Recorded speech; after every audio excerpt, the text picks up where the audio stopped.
चल last class में एक क्वेश्चन दिया था करने के लिए। अच्छा, किस किस को याद था क्वेश्चन दिया था ये और फिर भी नहीं किया? तो अब देख लें, जिन्होंने नहीं किया वो देख लो। अब ये आंसर इसका 3.90 होगा। 3.90 आंसर होगा इसका। अच्छा, अब इसमें मैं एक बार और बोल रहा हूँ, क्वेश्चन में था यहाँ पर बोला था जिनके भी अमाउंट गिवन हो, अब वो चाहे मोल हो, मास हो, कंसंट्रेशन हो, उन सबके लिए नेचर चेक करोगे सबसे पहले। और बता यहाँ नेचर चेक करोगे तो बता बेंजोइक एसिड जो हमने दिया था क्वेश्चन, बता ये वीक एसिड है ना, और इसी का बेंजोइट बता इसी का वीक एसिड का सॉल्ट विद स्ट्रॉन्ग बेस है। और weak acid strong base salt, तो बता ये एसिडिक बफर का क्वेश्चन होगा। और एसिडिक बफर होगा तो बता इसमें पीएच का फॉर्मूला लिखोगे। लेकिन बता यहाँ पर कंसंट्रेशन चाहिए ना हमें, लेकिन बता दोनों की कंसंट्रेशंस गिवन है या मासेस गिवन है? और मासेस गिवन है तो पहले कंसंट्रेशन में बदलना पड़ेगा। अच्छा बता मास को नॉर्मेलिटी से ज्यादा इजी मोलैरिटी में चेंज करना है। लेकिन मतलब इन दोनों के वैलेंसी फैक्टर कितने हैं? 1। सोडियम बेंजोइड का भी valency factor 1, total positive charge.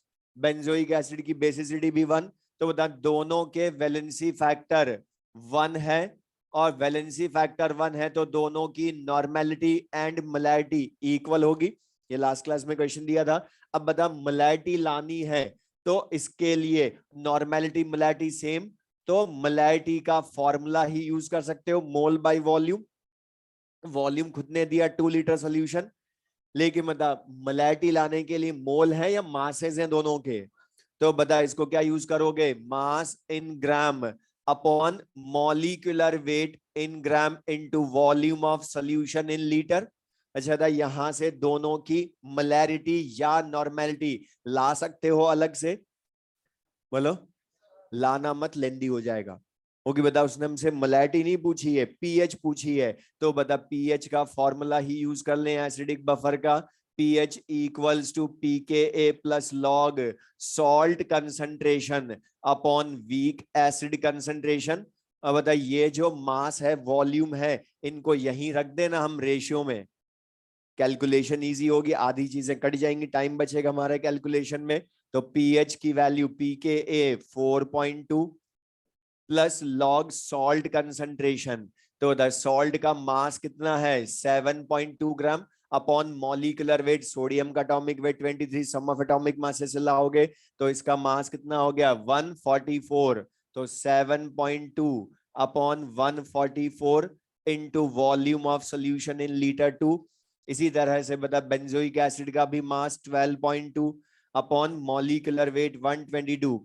तो बता वॉल्यूम ऑफ बफर तो कैंसिल आउट हो गया, सॉल्व करोगे 1/20 1/10 तो लॉग 1/2 हो जाएगा। दादा 4.2 प्लस लॉग 1/2।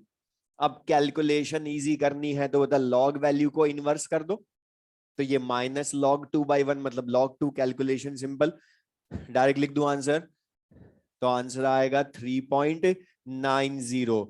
अब मैं यहां ध्यान सुनना, क्वेश्चन में चेंज करने की जगह, अच्छा जो लास्ट क्लास में हमने क्वेश्चन किया था लास्ट वाला, उसी में देखो, मतलब वहां हमें डायरेक्ट बफर सॉल्यूशन दिया था इन अ 1 लीटर सॉल्यूशन, और उसने हमें HCN और KCN दोनों की कंसंट्रेशन डायरेक्ट दी थी, मोलैरिटी डायरेक्ट दी थी। बता यहां मोलैरिटी डायरेक्ट दी या हम लाए, और वो किससे लाए, मास से। तो चेंज करने की जगह भी यही है सबसे ज्यादा, कि मैं मोलैरिटी डायरेक्ट ना दूं तो बता मास दूं या कुछ और डाटा दूंगा तो भी बता इसी फॉर्मूले को यूज करके मोलैरिटी लाओगे, तो बता फिर कैलकुलेशन कर सकते हो। तो लिख ले। और एक यहां से जो मैं क्वेश्चन करवा रहा हूं, ये सारे क्वेश्चंस बफर के बहुत अच्छे क्वेश्चंस होंगे, और इसमें जितना हम पहले पढ़ चुके हैं टॉपिक्स वो भी रिवाइज होंगे, इसलिए ध्यान से समझना इन क्वेश्चंस को, क्योंकि ये सारे क्वेश्चंस अलग टाइप के होंगे और सब में कुछ ना कुछ डिफरेंस होगा। लेकिन प्रोसीजर एक, चेक करना कि वो मोलैरिटी नॉर्मेलिटी कैसे लाओगे। तो क्वेश्चन लिख लें।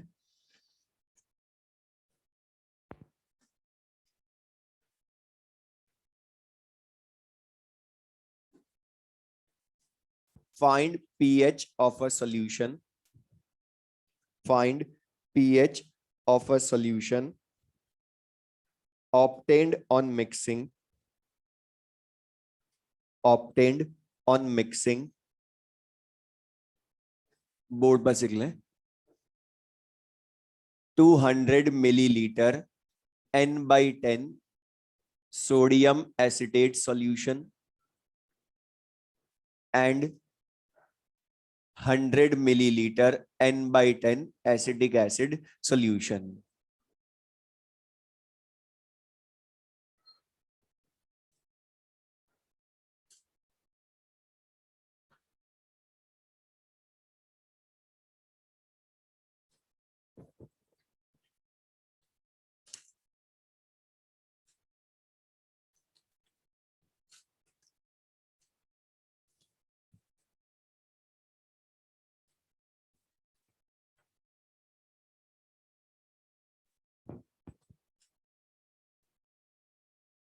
The 200 milliliter N/10 sodium acetate and 100 milliliter N/10 acetic acid solution pKa equals to 5 given है।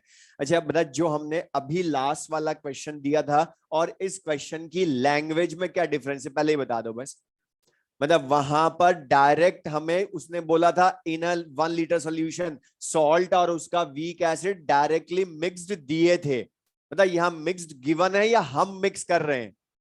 और यहां पर ध्यान सुनना, मैं जो बोल रहा हूं इसमें क्वेश्चन सुन ले, पहले एक बार ये समझ लो जो मैं बोल रहा हूं। यहां उसने बोला है सोडियम एसिटेट, मतलब ये क्या है, weak acid, strong base salt है ना। इसमें मिक्स ऑलरेडी है या हम मिक्स कर रहे हैं।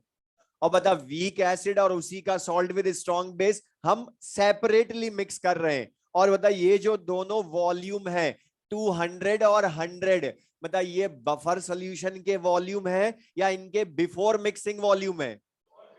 बिफोर मिक्सिंग वॉल्यूम है। अच्छा बता, इन दोनों को जब मैं मिक्स करूंगा वीक एसिड और उसका salt with strong acid strong base, तो बता इसके बाद ये बफर बनेगा ना। मतलब अकेला वीक एसिड या अकेला सॉल्ट बफर है क्या। इनको मिक्स हम कर रहे हैं, जबकि अभी तक क्या लिखा था, in a 2 litre solution both are present. मतलब उसने डायरेक्ट हमें बफर सोल्यूशन दिया था, लेकिन यहां लैंग्वेज में हम चेक करेंगे कि बफर है या नहीं। तो बता यहां पर इनको मिक्स जब करोगे तो 200 और 100 मिलकर बता ये कितना होगा 300। और बता ये बफर बनेगा ना। अब तो हमें वॉल्यूम यहां बफर का बाद में मिला, जबकि पहले वालों में डायरेक्ट उसने 2 लीटर सोल्यूशन में दिया था, दोनों प्रेजेंट है। तो पहला डिफरेंस तो ये। दूसरा मतलब वीक एसिड और उसका salt with strong base mix करूंगा तो कॉमन आयन इफेक्ट होगा, उसकी वजह से बफर सोल्यूशन बनता है। और बफर सोल्यूशन मतलब बेसिक बना या एसिडिक, तो फिर से बता फॉर्मूला ही लिखो। तो pH equals to pKa plus log salt upon weak acid concentration, यही लिखोगे। अब बता यहां पर पी के ए की वैल्यू खुद ने ही दे दी 5 लॉग, लेकिन मतलब मैंने बोला था चेंज करने की जगह डिफरेंस है यहीं पर कंसंट्रेशन। अब मुझे बता, ध्यान से पूछा सबसे, ये जो नॉर्मेलिटी है सॉल्ट की 1/10 n और वीक एसिड की 1/10 n मतलब n/10, ये मैं यहां डायरेक्ट पुट कर दूं क्या। Very good. क्यों? क्योंकि ये कब है, जब वो अकेला था।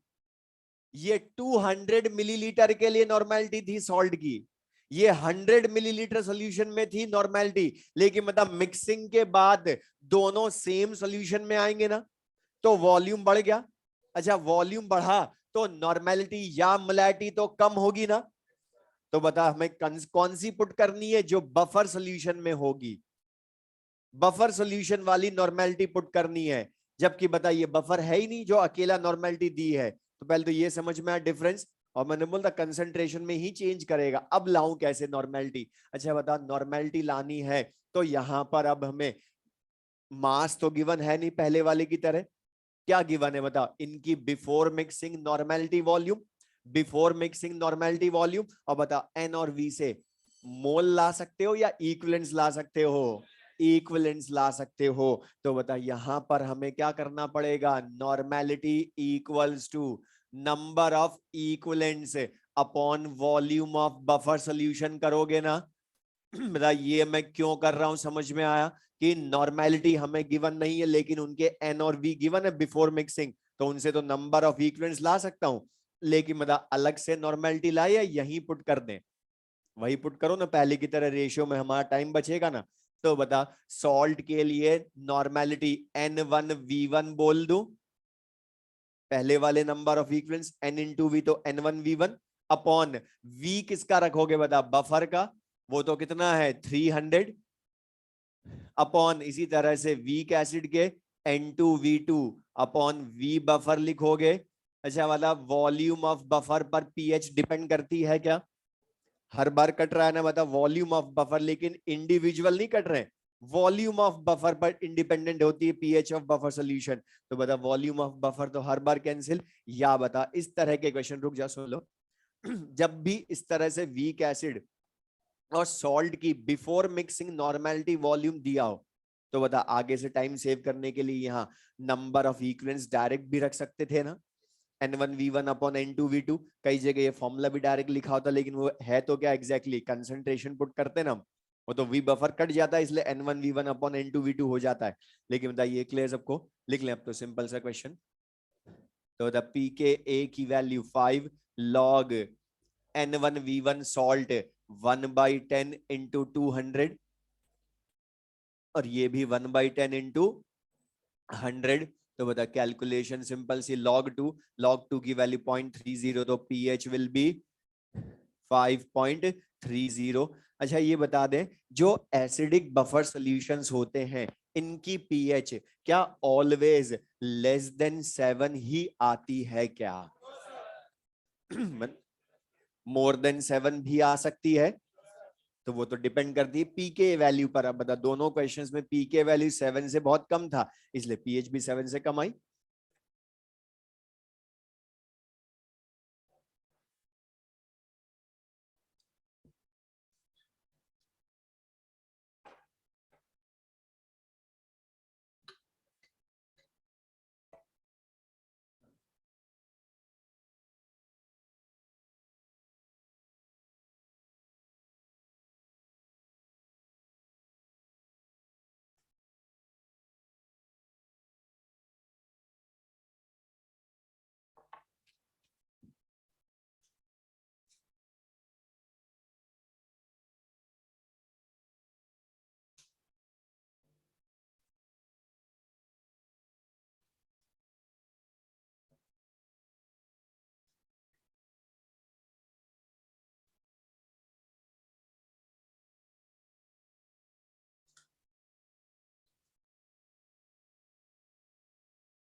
तो दा ये क्लियर सबको ये? तो क्वेश्चन में यहाँ पर, अच्छा दा यही क्वेश्चन में अगर सुन ले बोर्ड पर लिख लो, इसी का चेंज बोलूं डायरेक्ट, अगर मैं एसिडिक एसिड की जगह NH4OH कर दूं और इसकी जगह NH4Cl कर दूं, तो बता ला सकते हो पीएच? लेकिन मतलब पहले पीएच आएगी या पीओएच आएगी? लेकिन मतलब डायरेक्ट ला सकते हो अब तो, pOH equals to pKb plus log N1V1 salt upon N2V2 weak base. तो मतलब बेसिक बफर में पीओएच आ जाएगी, फिर 14 में से माइनस कर दोगे पीएच आ जाएगी, तो चेंज भी कर सकते हो वो। अब लिख ले next question, find pH of a resultant solution, find pH of a resultant solution obtained on mixing, obtained on mixing, obtained on mixing, board पर से लिख लें, 200 millilitre n/10, 200 millilitre n/10 acetic acid and 100 milliliter n/10 NaOH.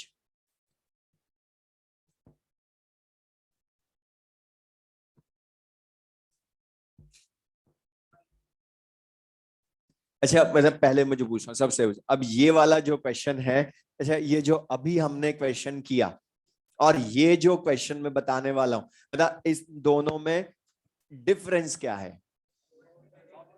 Difference क्या है इन दोनों में? वरना बता, दोनों की लैंग्वेज एक जैसी है बिल्कुल, कुछ भी डिफरेंस नहीं है। ध्यान से नहीं देखोगे तो पता भी नहीं चलेगा डिफरेंस क्या है।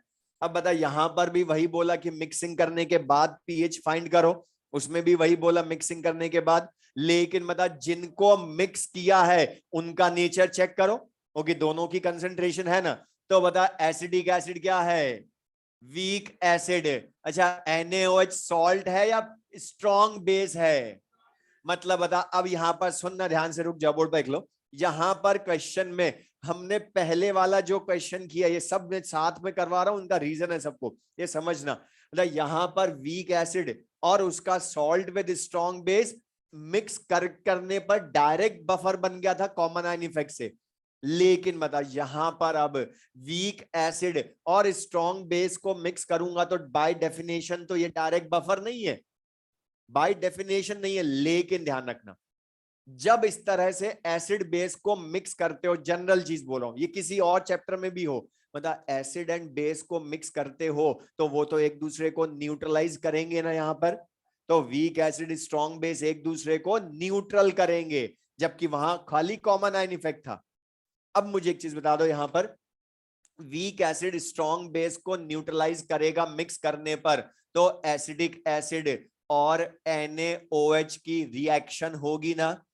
तो एसिडिक एसिड NaOH से रिएक्शन करेगा तो sodium acetate and water produce होगा। अब यहां पर एक चीज सुनना, कुछ स्टूडेंट्स को लगता है कि हमने एसिड बेस का मिक्सचर तो पहले भी पढ़ा था, ये ध्यान सुनना, लेकिन वो पढ़ा था strong acid and strong base का मिक्सचर, और उसमें हमने डायरेक्ट इस तरह के डाटा थे वो भी, लेकिन वहां N1V1 minus N2V2 equal to NV direct कर देते थे ना, वहां रिएक्शन नहीं लिखी। पहले तो यही क्लियर रखना, वरना कुछ को लगता है कि कभी तो रिएक्शन लिखते हैं एसिड बेस में, कभी नहीं लिखते, पता ही नहीं चलता।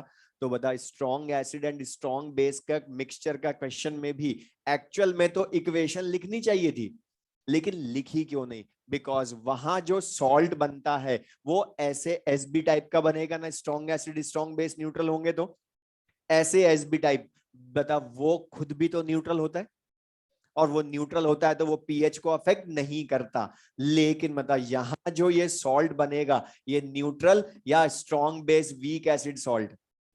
Strong base weak acid salt, मतलब ये तो बेसिक है ना, तो ये भी तो अफेक्ट करेगा ना बनने के बाद पीएच को, इसलिए हमें लिखना पड़ रहा है। लेकिन मतलब मेथड वही वहां जो करते थे कि बता, जब भी एसिड बेस को मिक्स करो सबसे पहले उनके नंबर ऑफ इक्विवेलेंट्स लाते हो, यहां पर भी वही करोगे। अब क्योंकि नॉर्मेलिटी लाने के लिए पहले इक्विवेलेंट्स चाहिए ना बिफोर मिक्सिंग, तो यहां पर अब इनकी रिएक्शन होगी, लेकिन होगी कितनी वो भी तो पता चलना चाहिए हमें। तो इनके नंबर ऑफ इक्विवेलेंट्स, लेकिन इक्विवेलेंट्स लाएं या मिली इक्विवेलेंट्स, क्योंकि वॉल्यूम इन मिलीलीटर है ना। तो बता N/V मिलीलीटर करोगे तो बता नंबर ऑफ इक्विवेलेंट्स कितने हो गए? 1/10 × 100 NaOH के 10 मिली इक्विवेलेंट्स यही होंगे। अच्छा, इसी तरह से एसिड के मिली इक्विवेलेंट्स कितने हो जाएंगे उसके लिए N/V, तो 1/10 × 200, तो बता कितने मिली इक्विवेलेंट्स हुए? 20 मिली इक्विवेलेंट्स, NaOH के 10 एसिड के 20। तो बता बिफोर मिक्सिंग एसिड के 20 मिली इक्विवेलेंट्स थे, NaOH के 10 मिली इक्विवेलेंट्स थे। सॉल्ट तो बिफोर रिएक्शन वाटर भी 0, लेकिन मतलब अब यहां पर इक्विवेलेंट्स की रिएक्शन करवानी है ना, ये ध्यान से समझना भी, बस आगे तुम कर लेना ऐसे क्वेश्चन। बता NaOH और इनके रिएक्ट मिली इक्विवेलेंट्स रिएक्शन करेंगे तो बैलेंस्ड इक्वेशन के अकॉर्डिंग या लॉ ऑफ इक्विवेलेंस? और लॉ ऑफ इक्विवेलेंस क्या बोलता है कि equal number of equivalents react with each other to give equal number of equivalents of products. और बता इसमें तो लॉ ऑफ इक्विवेलेंस से करते हो, तो जिसके मिली इक्विवेलेंस कम वही लिमिटिंग रिएजेंट, क्योंकि बता 1 1 से करेगा तो 10 10 को न्यूट्रल करेगा, तो बता 10 10 को न्यूट्रल करेगा, तो आफ्टर रिएक्शन 20 - 10 कितने मिली इक्विवेलेंस रह गए वीक एसिड के, मतलब एसिडिक एसिड के 10 मिली इक्विवेलेंस रह गए। अच्छा NaOH खुद बचेगा या 0? अच्छा सॉल्ट कितना बनेगा, 10, जितने रिएक्शन करते हैं उतने ही प्रोड्यूस होते हैं, 10 10 मिली इक्विवेलेंट्स बनेंगे। अच्छा बता जो फॉर्म हुए उनका भी नेचर देखे, तो बता ये क्या बना, weak acid strong base salt. अच्छा ये जो वाटर है इसका नेचर अफेक्ट करेगा क्या पीएच को, क्योंकि वाटर जो बना वो तो न्यूट्रल था, इसलिए बता ये तो अफेक्ट नहीं करेगा, लेकिन बता ये जो सॉल्ट बना ये क्या न्यूट्रल है क्या?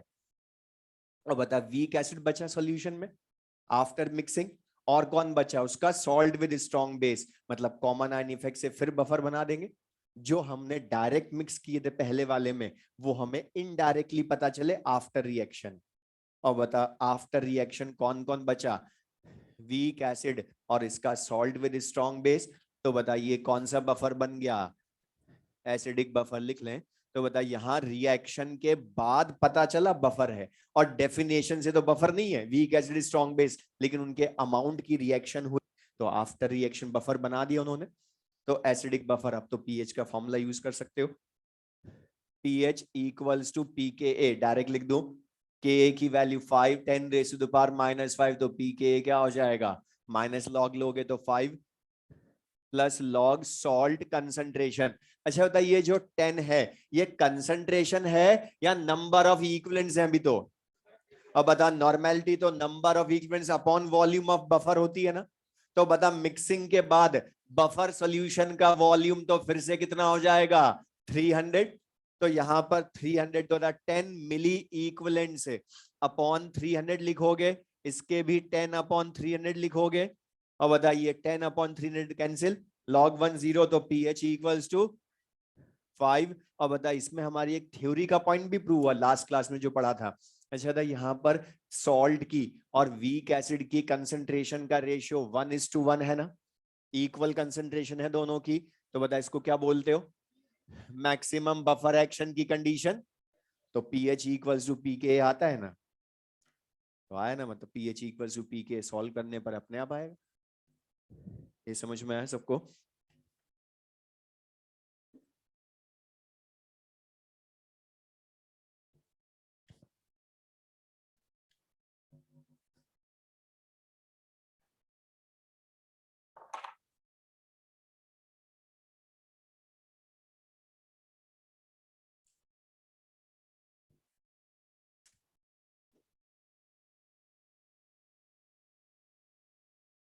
अब इसी क्वेश्चन में एक चेंज करूं, लिख लिया सबने ये,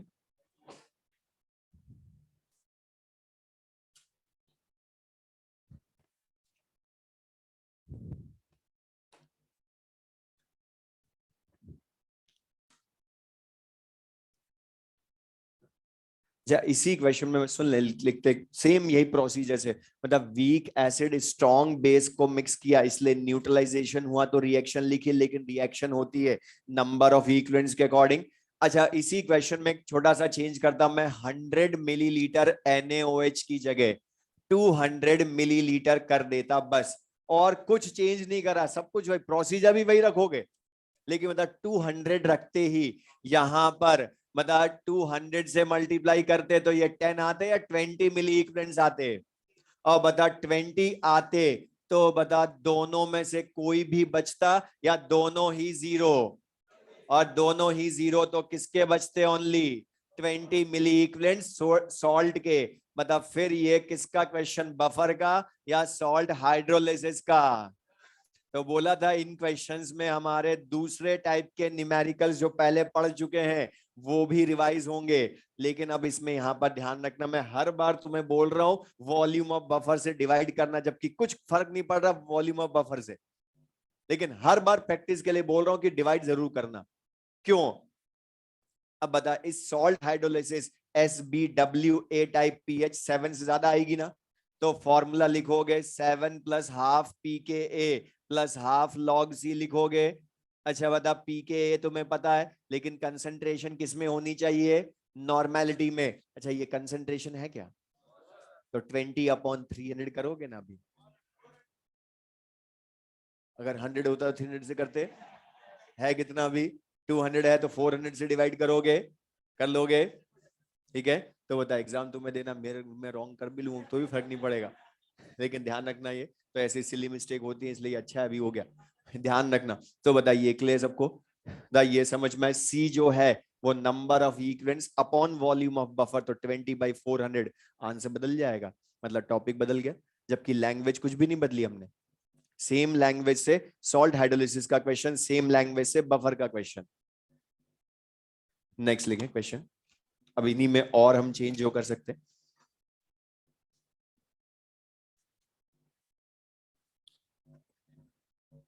0.3 मोल, 0.3 मोल sodium acetate, 0.3 mole sodium acetate and 0.1 mole HCl, board पर लिख लें, HCl are mixed to prepare a 1 liter solution, mixed to prepare a 1 liter solution, 1 liter solution. Find pH of solution, find pH of solution, और given पूरा question तो लिख लो कि Ka of acetic acid is 10 raised to the power -5.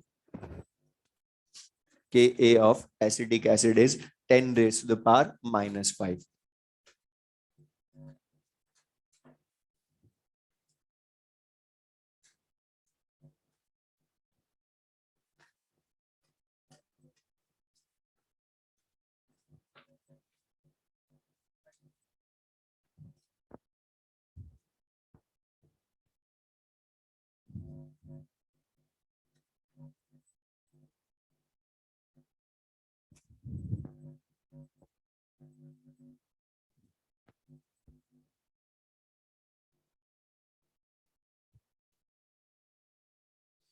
अच्छा इस question में और पहले वाले में फिर डिफरेंस कर दिया आपने, लेकिन लैंग्वेज में तो आपके डाटा क्या दिए हैं? मोल दिए हैं, लेकिन किन के मोल दिए हैं उनका नेचर चेक करो। मतलब सोडियम एसिटेट ये क्या है? Weak acid, strong base salt है ना, और इसमें किसको मिक्स किया? स्ट्रॉन्ग एसिड को। अब फिर से बाय डेफिनेशन ये बफर नहीं है, बोर्ड पर देख लो तो लेंदी है ही नहीं, लेकिन समझना ध्यान से बस। Weak acid strong base salt plus strong acid mix करा, अब बता डायरेक्ट बाय डेफिनेशन फिर बफर नहीं है ये। लेकिन जब भी डाटा दे रखे हो, अमाउंट दे रखा हो, तो रिएक्शन के बाद ही डिसाइड करना कि बफर बनेगा या नहीं। ओके, डायरेक्ट तो डेफिनेशन से बफर नहीं पता चलेगा। अब बता यहां पर ये जो WASB सॉल्ट है ये न्यूट्रल है या इसका नेचर बेसिक है? तो बता तुमने करा क्या, बताओ? स्ट्रॉन्ग एसिड और बेस को ही मिला दिया एक तरह से। बोलो, WASB सॉल्ट क्या है? बेस है ना, वो बेसिक नेचर, ये एसिडिक नेचर। तो बता फिर एक दूसरे को एसिड बेस को मिलाओगे तो वो तो न्यूट्रल करेंगे एक दूसरे को, मतलब बता फिर से इन दोनों की रिएक्शन होगी सोडियम एसिड HCl की। तो यहां पर भी मेथड वही, इन दोनों की रिएक्शन होगी, तो sodium acetate salt with HCl reaction करेगा, तो H प्लस एसिटेट आयन से कंबाइन, Na+Cl- से कंबाइन, तो एसिडिक एसिड एंड NaCl बनेगा। अच्छा ये जो NaCl है ये pH को अफेक्ट करेगा या न्यूट्रल? क्योंकि ये तो SASB सॉल्ट जो कि न्यूट्रल है, ये अफेक्ट नहीं करेगा पीएच को, लेकिन मतलब ये वीक एसिड, एसिड तो अफेक्ट करेगा ना पीएच को, मतलब हमें चेक करना पड़ेगा आफ्टर रिएक्शन कौन अफेक्ट करेगा। अच्छा इसके मोल कितने मिला है बिफोर मिक्सिंग? 0.3 मोल HCl के, 0.1 मोल, और इनिशियली वीक एसिड और सॉल्ट के 0.0। अच्छा बता मोल के दोनों डाटा है तो लिमिटिंग रिएजेंट चेक करोगे, कौन लिमिटिंग रिएजेंट? HCl ही आएगा फिर से। अच्छा बता, 1 मोल करता है 1 मोल से, तो 0.1 मोल से न्यूट्रल होगा, तो कितना बच जाएगा, डायरेक्ट लिख दूं, 0.2 मोल बचेंगे एसिड सॉल्ट के, और ये कितना हो जाएगा 0। अच्छा एसिड कितना बनेगा, 0.1 मोल प्रोड्यूस होगा, NaCl भी होगा, लेकिन उसके मोल से कोई फर्क पड़ेगा नहीं क्योंकि वो न्यूट्रल है। अब बता कौन कौन बचा after reaction, sodium acetate, weak acid strong base salt, और इसी का वीक एसिड बचा। यहां पर क्या है, फिर से देखो, acidic acid and sodium acetate का मिक्सचर ही बचा ना, बताइए, फिर से एसिडिक बफर बन गया, वीक एसिड और उसी वीक एसिड का सॉल्ट विद स्ट्रॉन्ग बेस बचा, तो बताइए बफर बन गया ना फिर से, एसिडिक बफर, मतलब रिएक्शन के बाद पता चलता है कि ये बफर है या नहीं। तो बता पीएच की वैल्यू ला सकते हो, pKa, Ka की वैल्यू 10⁻⁻⁵, तो pKa 5 लॉग सॉल्ट कंसंट्रेशन। अच्छा सॉल्ट की कंसंट्रेशन कितनी है, 0.2। अच्छा इन दोनों के वैलेंसी फैक्टर तो 1 है, इसलिए नॉर्मेलिटी मोलैरिटी सेम, और मिक्स करने पर रिजल्टेंट सॉल्यूशन कितना लीटर मिलता है, वो उसने खुद ने डायरेक्ट बोला, are mix to prepare 1 litre solution, मतलब बफर सॉल्यूशन का वॉल्यूम 1 लीटर है। तो बता सॉल्ट के मोल 0.2/1, 0.1/1 सॉल्व करोगे, log 2 ऐड हो जाएगा, तो pH विल बी 5.30। अच्छा ये किस किस का फर्स्ट टाइम में सही था, वेरी गुड। और ये जो मैं सारे क्वेश्चंस करवा रहा हूं ये सब रैंक डिसाइडिंग क्वेश्चंस हैं, होगी बता, इनमें टफ कुछ नहीं, लेकिन कंसेप्ट काम आया, रटी रटाई डेफिनेशन एक में भी काम नहीं आनी, इसलिए वो तो फिर, और इसलिए हमने तीनों लैंग्वेज एक जैसी थी जो लास्ट में आज तीनों क्वेश्चन करवाए मैंने डाउन में, लेकिन सबका प्रोसीजर एक जैसा। अच्छा अब यहां से एक कंक्लूजन ड्रॉ कर ले हम इसी से, मतलब बफर सॉल्यूशन जो एसिडिक बना, ये तीनों एसिडिक थे लास्ट तीनों क्वेश्चन, तो हम 3 तरह से एसिडिक बफर बना सकते हैं। वो कई बार सुनना, क्वेश्चन सुन ले, वो तुम्हें 4 पेयर्स ऑफ इलेक्ट्रोलाइट्स लिख कर दे देगा, सुन ले, और उनके डाटा दे देगा, इस तरह से नॉर्मेलिटी वॉल्यूम दे देगा या मोल दे देगा, और पूछेगा इन चारों में से कौन सा बफर बन सकता है, कौन सा बफर नहीं बना सकता, तो हमेशा उनकी रिएक्शन के बाद चेक करना, बस पीएच मत लाना उसमें, क्योंकि उसने पूछा कौन सा बफर बनेगा, तो बता अगर सॉल्ट और वीक एसिड बचा उसी का, तो डायरेक्ट बोल दोगे ना बफर है। तो यहां पर नोट लिख लें, जो कंक्लूजन हमारे इसी पर बेस्ड, हम 3 तरह के न्यूमेरिकल्स हो गए एक तरह से एसिडिक बफर के, वो मैं समराइज करवा रहा हूं जिससे ध्यान रहेगा आगे से।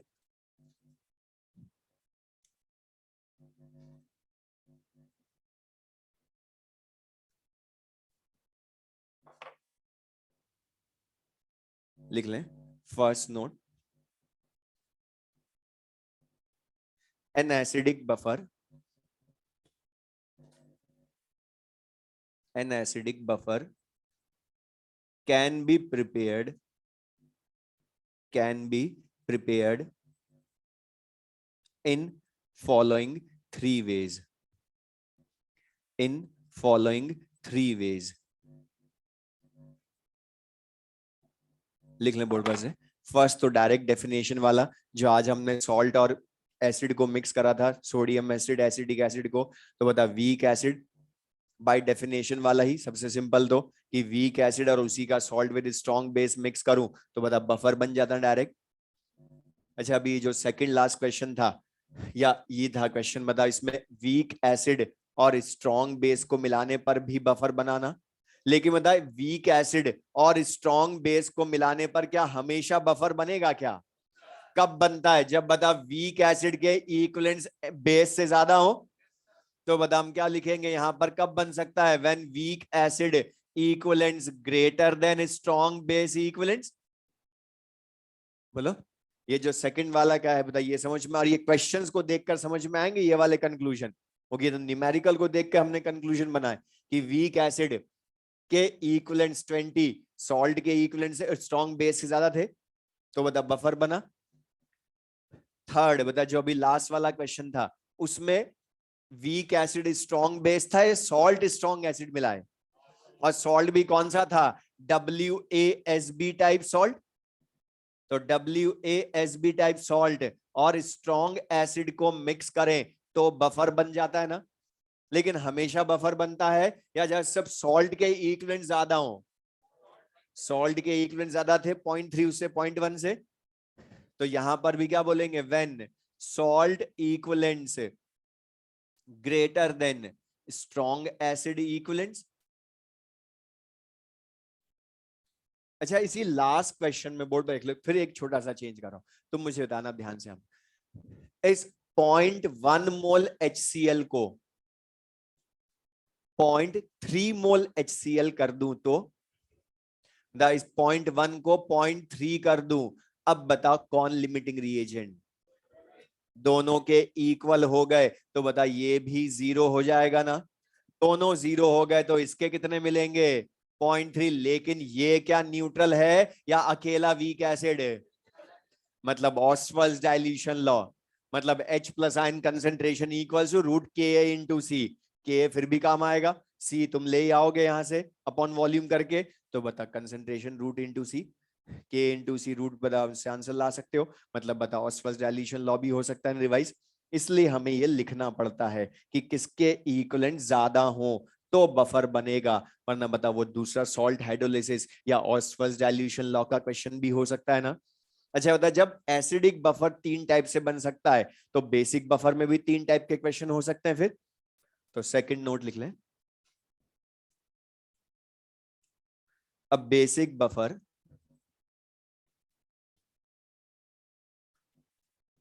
सेकंड नोट लिख लें। अब basic buffer can be prepared by या in following 3 ways, can be prepared in following 3 ways. अब ये तुम बता दो, इसी को देखकर तुम बता सकते हो। अच्छा पहला तो डेफिनेशन वाइज ही बनेगा, लेकिन डेफिनेशन के अकॉर्डिंग किसको मिलाओगे बताओ, बोलो, वीक बेस और उसी का सॉल्ट विद स्ट्रॉन्ग एसिड, तो बता weak base plus SaWb salt. लेकिन द सेकंड में किसको मिलाओगे, वीक बेस के साथ स्ट्रॉन्ग एसिड, लेकिन किसके इक्विवेलेंट ज्यादा हो, वीक बेस के ज्यादा हो स्ट्रॉन्ग एसिड से, तो यहां भी बेसिक बफर बन जाएगा। या थर्ड टाइप का न्यूमेरिकल, सॉल्ट के और स्ट्रॉन्ग बेस का मिक्सचर, लेकिन वो सॉल्ट कौन से टाइप का होगा वो भी फिक्स है, SaWb टाइप सॉल्ट और स्ट्रॉन्ग बेस। अच्छा SaWb टाइप सॉल्ट और स्ट्रॉन्ग बेस रिएक्शन क्यों करेंगे, क्योंकि बताया SaWb बताया एसिडिक है ना। अब बेस को मिलाओगे तो सॉल्ट के इक्विवेलेंट्स अगर स्ट्रॉन्ग बेस से ज्यादा हुए तो बता रिएक्शन हो जाएगी। तो बेसिक बफर एसिडिक बफर पर 3 टाइप के क्वेश्चन, और ये जो लास्ट वाले 2 हैं ये इनडायरेक्ट बफर बन रहे। ये समझ में आया सबको ये। तो बता मैं ये जो बीच बीच में बोल रहा हूं कि ये चेंज होगा तो तुम कर लोगे जरा सा छोटा सा चेंज, तो वो ध्यान भी रखोगे किसके लिए हाँ कर रहे हो, ठीक है।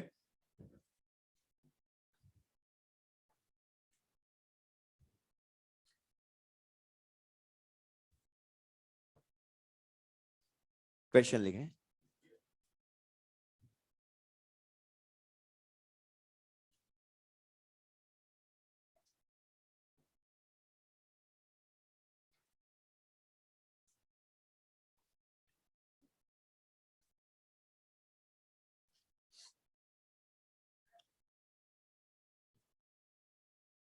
अब 1 लीटर बफर सोल्यूशन, अच्छा हमने बोलता मोस्टली तो कभी बफर सोल्यूशन लिखता नहीं है कि वो बफर है, लेकिन कभी कभी लिख भी देता है। तो अब 1 litre buffer solution contains 1 litre buffer solution contains, board पर से लिख लें,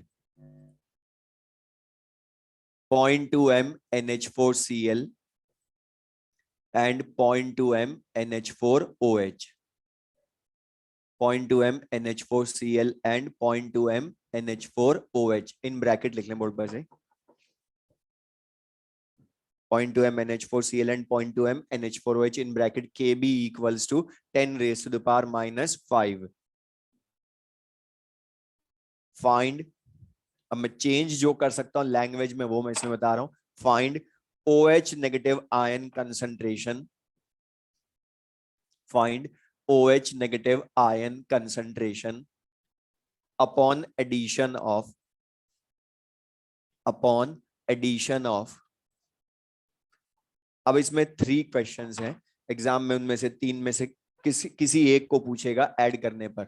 find first upon OH ion concentration upon addition of first 2 liter water. 2 liter water. 2 liter water. Second, board पर लिख लें, 1 milliliter of 0.001 mHCl solution. 1 milliliter of 0.001 mHCl solution. अब इसमें board में लिख लें, इसमें जो मैं पहले मैं जो पूछूं बताना ध्यान से। इसमें लैंग्वेज में पहली चीज तो इसने बता तो दिया, मैं सुनना ध्यान से। ऐसे क्वेश्चन इसको मैं चेंज करूंगा, अभी थर्ड एक पार्ट लिखवाऊंगा, वो लिखवाया नहीं मैंने, अभी जानबूझ के। पहले ये समझना, हमें क्या बोला है, 1 लीटर बफर सोल्यूशन, मतलब उसने डायरेक्ट बफर बोल दिया कि बफर है, लेकिन कौन सा बफर है वो तो चेक करना पड़ेगा, क्योंकि एसिडिक बेसिक 2 टाइप के पढ़े हमने मिक्स्ड बफर में।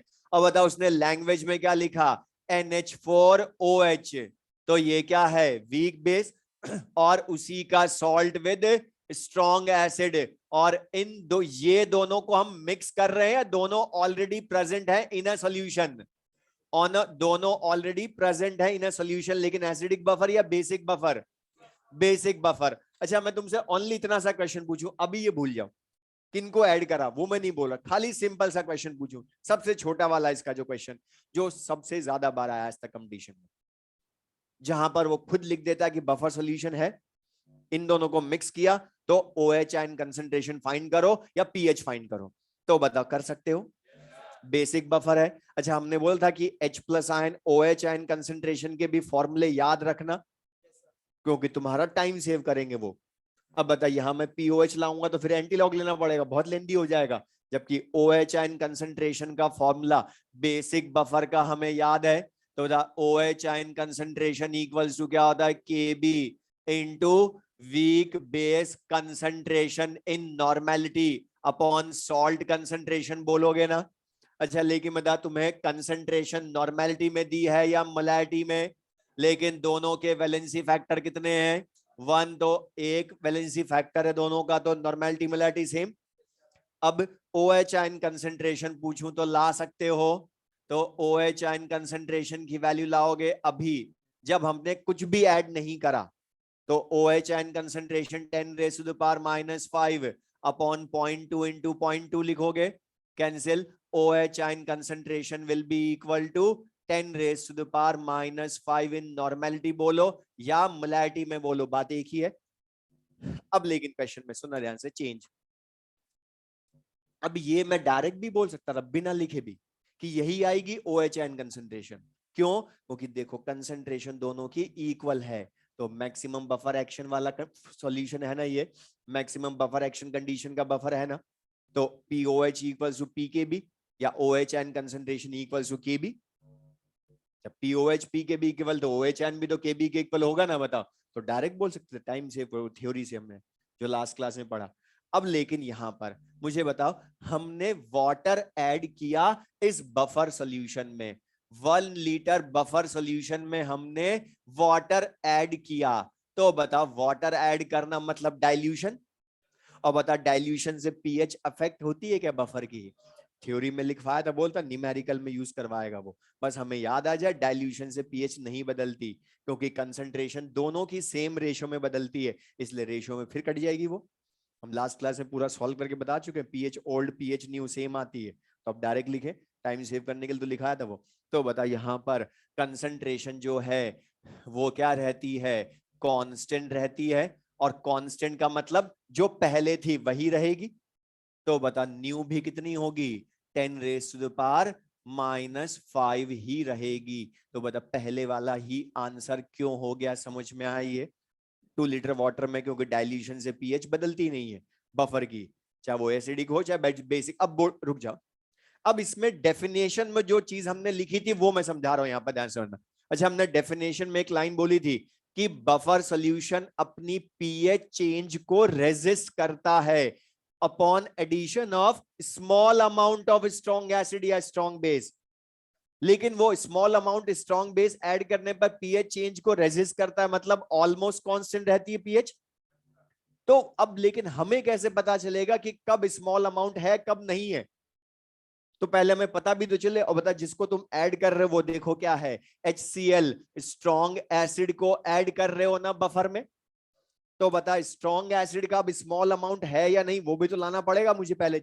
अब ये समझना ध्यान से कि स्मॉल अमाउंट कैसे बोलेंगे, कब नहीं बोलेंगे। तो स्मॉल अमाउंट है या नहीं, तो उसके लिए इसके मोल लाओ। अच्छा, मोलैरिटी वॉल्यूम दी है, तो मोलैरिटी इक्वल्स टू N/V, तो मोल इक्वल्स टू M/V भी तो बोल सकता हूं। जैसे नंबर ऑफ इक्विवेलेंट्स N/V बोलते हो, तो मोल M/V। लेकिन वॉल्यूम यहां किस में होता है, लीटर में। तो बता, मोलैरिटी कितनी है, 10⁻⁻³ लेकिन वॉल्यूम लीटर में या मिलीलीटर में है, क्योंकि 1 मिलीलीटर है ना, तो अपॉन 1000 क्यों करा, समझ में आया? होगी M/V, यहां से मोल लाओगे, इसमें पुट करोगे M/V लीटर। तो बता कितने मोल आए HCl के, 10⁻⁻⁶ मोल हमने HCl के डिसॉल्व किए ना बफर में। अच्छा था, ये 10⁻⁻6 मोल अब नेग्लिजिबल है या नहीं, ये चेक करना पड़ेगा।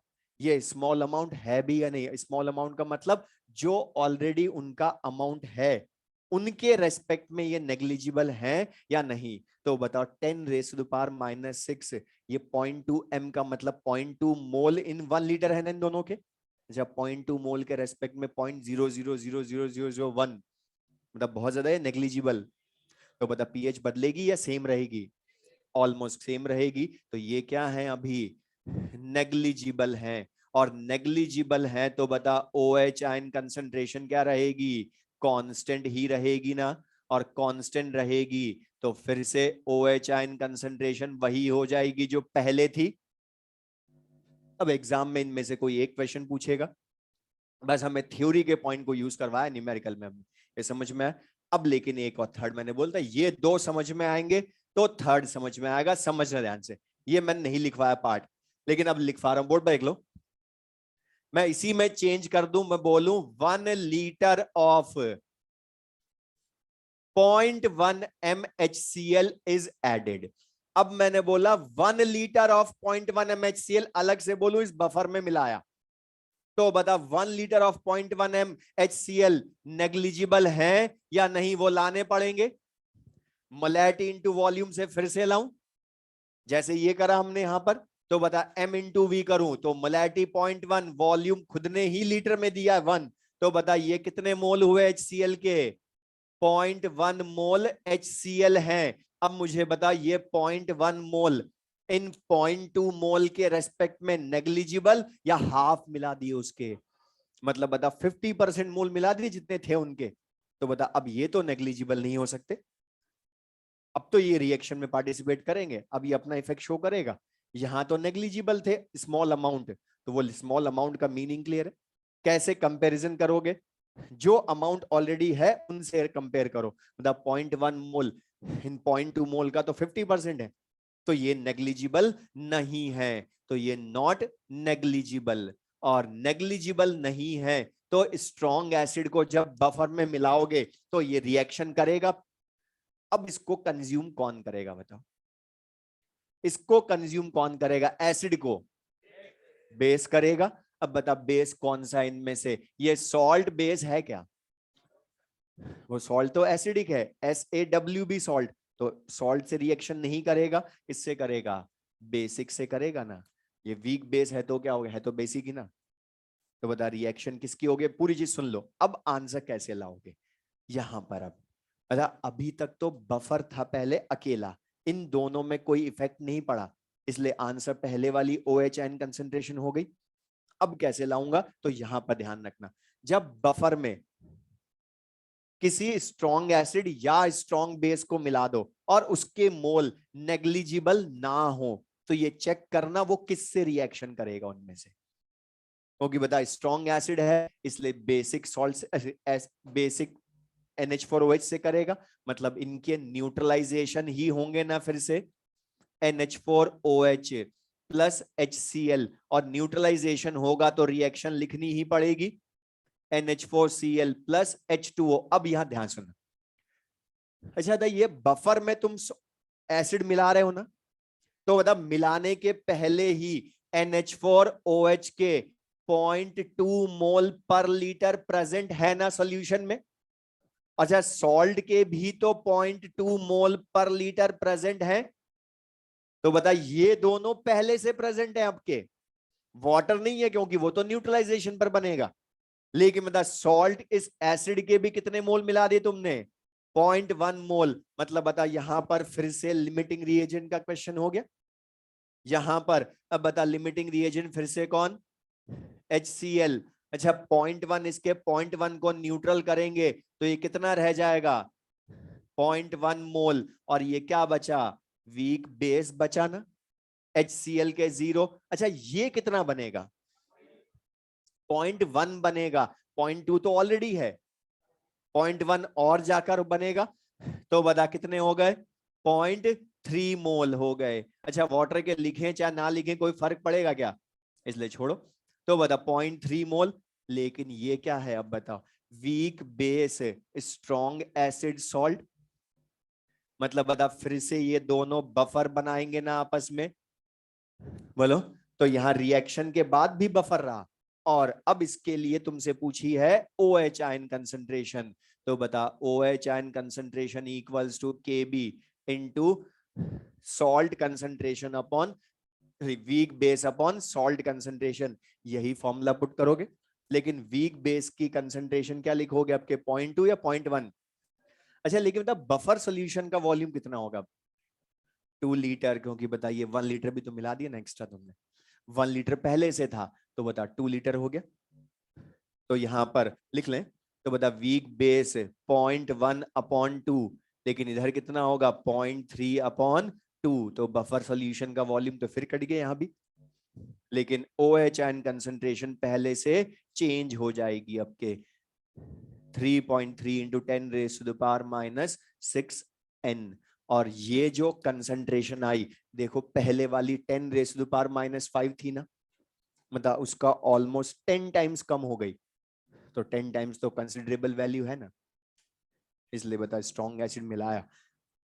तो हमने लिखा था ना, does not change significantly upon addition of small amount.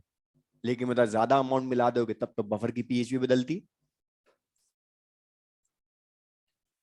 और एक चीज बोलना, ये जो जितने भी क्वेश्चंस करवा रहा हूं ये सब मैं करवा रहा हूं आज, इसलिए बोल रहा इन क्वेश्चंस को आज ही रिवाइज करना, क्योंकि ये तभी समझ में आएंगे, क्योंकि हर चीज में कुछ ना कुछ अलग। और इसमें मैंने एक में ही 3 क्वेश्चन पूछ लिए।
तो H2SO4 लेते बता बैलेंस्ड इक्वेशन मोल के अकॉर्डिंग करते, तो फिर बता H2SO4 लेते या तो उसको हाफ H2SO4 लिखते या इधर डबल करते मोल। लेकिन हमें NH4OH के में मिलाया है तो NH4OH के अकॉर्डिंग करोगे फिर, लेकिन बस बैलेंस्ड इक्वेशन फिर आंसर बदल जाएगा, क्योंकि वो 2 मोल न्यूट्रल करेगा।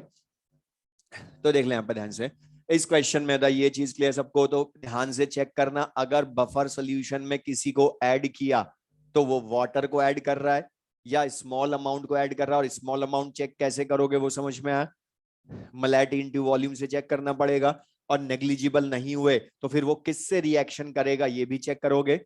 अब ये वाले जो क्वेश्चंस हैं इन्हीं की सबसे सिंपल लैंग्वेज, सबसे छोटा क्वेश्चन जो वो मैं करवाने वाला हूं आगे। जो इनिशियली प्रेजेंट था बफर में, मतलब यहां 0.2 मोल थे ना, दोनों में चेक कर लो। वैसे भी वो दोनों के रेस्पेक्ट में अगर अलग अलग भी हो तो जो कम वाला उससे चेक करना, क्योंकि कम वाला हुआ तो फिर तो वही खत्म हो जाएगा ना। सिंपल सर, डायरेक्ट ने पहले वाला निकालना ही नहीं है, टाइम वेस्ट होएगा। ठीक है, क्वेश्चन लिख लें।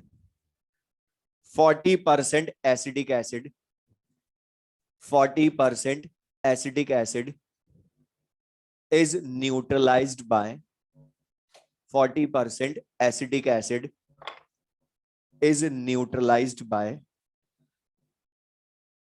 KOH. 40% acidic acid is neutralized by KOH. Find